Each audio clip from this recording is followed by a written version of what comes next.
अकेला फील करना। भले ही हमारी टेक्नोलॉजी बहुत ही एडवांस हो चुकी हो, हम चांद तक क्यों ना पहुंच गए हो, लेकिन हमारा सबकॉन्शियस माइंड उस रफ्तार से डेवलप नहीं हो पाया है। उसे आज भी यही लगता है कि जिस तरह हमारे लिए पहले ग्रुप में रहना ज़रूरी था, क्योंकि अगर ग्रुप में नहीं रहेंगे तो जानवरों को शिकार नहीं कर पाएंगे, बल्कि खुद जानवरों का शिकार बन जाएंगे। और इसी वजह से हमारा ब्रेन आज भी अकेलेपन को डेंजर का साइन मानता है। साइंटिस्ट ने एक बार एक एक्सपेरिमेंट किया और उसमें लोगों से पूछा गया कि आप अपने नेगेटिव थॉट्स के साथ में 15 मिनट अकेले रहना पसंद करेंगे या फिर एक बिजली का झटका। और रिजल्ट जानकर आपको हैरानी होगी कि 67% मैन ने और 25% वेमेन ने बिजली के झटके को चुना। लोग खुद के साथ 15 मिनट अकेले नहीं रह सकते। जिन विचारों के साथ उन्हें पूरी ज़िंदगी बितानी है, उनके साथ वो 15 मिनट अकेले नहीं रह सकते। लेकिन हम यहाँ पर बात कर रहे हैं अकेले रहने की। जंगल का राजा शेर ज़्यादा टाइम अकेले रहना पसंद करता है। उसकी ज़िंदगी में ऐसी बहुत सी सिचुएशन आती है जहाँ पर उसे भेड़ियों का झुंड घेर लेता है। उस वक्त वो ना तो अकेला फील करता है और ना ही वो कमज़ोर फील करता है। उसे पता होता है कि इन सब के लिए तो मैं अकेला ही काफ़ी हूँ। और आप ये बात जान लो कि ग्रुप हमेशा फॉलोअर्स का होता है, लीडर अकेला ही लीड करता है। शेर अकेला किसी मजबूरी के कारण नहीं रहता, बल्कि वो अपनी चॉइस से अकेला रहता है। इस दुनिया के ज़्यादातर हाईली सक्सेसफुल लोग इंट्रोवर्ट हैं। इंट्रोवर्ट यानी कि वो लोग जिन्हें अकेले रहना पसंद होता है, जो लोगों में जाना पसंद नहीं करते। बिल गेट्स जो कि माइक्रोसॉफ्ट के को फाउंडर है, 7 दिन के लिए बिना किसी टेक्नोलॉजी के अपने फ्रेंड्स एंड फैमिली से दूर रहकर अकेले रहते हैं। और इसका रीज़न वो ये बताते हैं कि इससे उनकी क्रिएटिविटी बढ़ती है, उनके माइंड में नए नए आइडियाज़ आते हैं और अपनी लाइफ के कई सारे बड़े बड़े डिसीजन उन्होंने इसी दौरान लिए हैं। और ये सभी लोग किसी मजबूरी की वजह से अकेले नहीं रहते, ये अपनी चॉइस से अकेले रहते हैं, क्योंकि उन्हें पता होता है कि एक अकेला इंसान कुछ भी कर सकता है। अकेले रहने के 4 ऐसे फ़ायदे मैं आपको बताऊंगा जिन्हें समझने के बाद में आप भी अकेले रहना पसंद करोगे। पहला पॉइंट है बूस्ट क्रिएटिविटी। निकोला टेस्ला जो कि एक महान वैज्ञानिक रह चुके हैं, जिसकी वजह से हमारे घर में इलेक्ट्रिसिटी आ रही है, जिनकी वजह से आज हम इतनी गर्मी में एशियन कूलर की हवा ले रहे हैं, जिन्होंने 300 से भी ज़्यादा इन्वेंशन किए हैं। उनका कहना यह है कि be alone that is the secret of invention, be alone that is when ideas are born. अकेले रहो क्योंकि यही वो समय है जहाँ पर आइडियाज़ पनपते हैं। अकेले रहो क्योंकि यही वो टाइम है जब इन्वेंशन होते हैं। निकोला टेस्ला जब खोज कर रहे थे तब उनके पास कोई भी ज़्यादा बड़ी टीम नहीं थी। उन्होंने ज़्यादातर जो इन्वेंशन है वो अकेले रहकर अपनी लैब में किए। और रिसर्च बताती है कि जब आप अकेले होते हो और कुछ भी नहीं कर रहे होते हो, तब आपके ब्रेन के DMN यानी कि डिफ़ॉल्ट मोड नेटवर्क में ज़्यादा एक्टिविटी होने लगती है। और इसी नेटवर्क की वजह से इंसान क्रिएटिव सोचता है, उसके ब्रेन में नए नए आइडियाज़ आते हैं। सर आइजैक न्यूटन को भी ग्रेविटी का आइडिया तब आया था जब वो अकेले एक एप्पल ट्री के नीचे बैठे थे। उसके आइडिया मुझे अकेले में आए हैं और सभी वीडियो की स्क्रिप्ट मैंने अकेले बैठकर ही लिखी है। अगर मेरे साथ कोई है तो मैं कभी भी काम नहीं कर सकता, मुझे एकांत माहौल चाहिए क्रिएटिव सोचने के लिए। सेकंड पॉइंट है इंक्रीज्ड फोकस।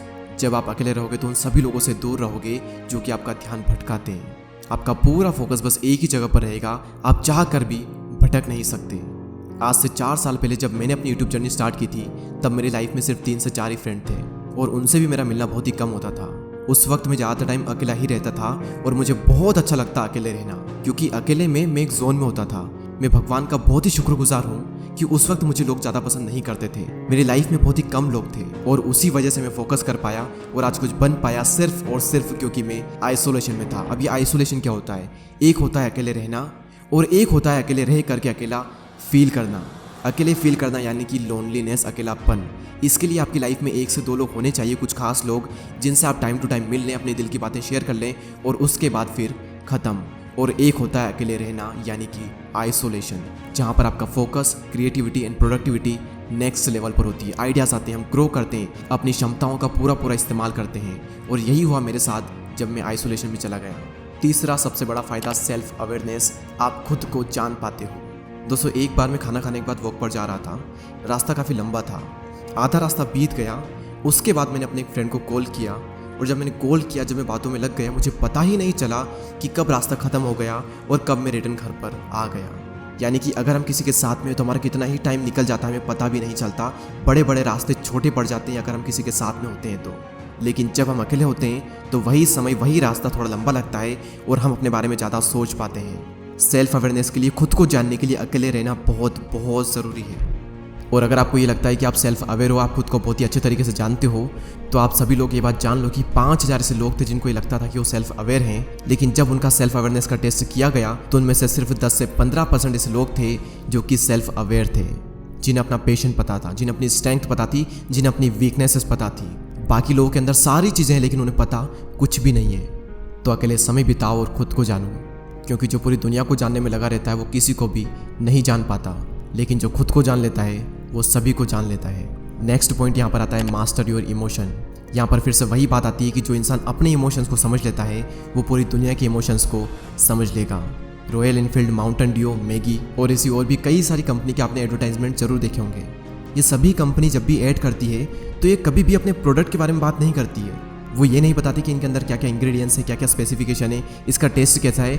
उनका सिर्फ एक मकसद होता है कि उस एड को वो लोगों के इमोशन के साथ में कनेक्ट कर दे, क्योंकि उन्हें पता है कि लोग इमोशनली ज़्यादा कनेक्ट होते हैं। अब सवाल यहाँ पर ये आता है कि ये जो मार्केटिंग कंपनीज है ये लोगों के इमोशन को समझ कैसे पाते हैं। सिंपल सा तरीका है कि ये लोग पहले खुद के इमोशन को समझते हैं, उसके बाद ये पूरी दुनिया के इमोशन को समझ जाते हैं। तो इन फ्यूचर में अगर आपको लोगों को इन्फ्लुएंस करना हो या फिर आपका कुछ भी ऐसा काम हो जहाँ पर आपको लोगों को इमोशनली कनेक्टेड करना हो, तो आपको खुद के इमोशन को मास्टर करना बहुत ज़रूरी है। और खुद के इमोशन को समझने के लिए आपको पहले खुद को समझना होगा, और खुद को समझने के लिए आपको अकेले रहना ही होगा।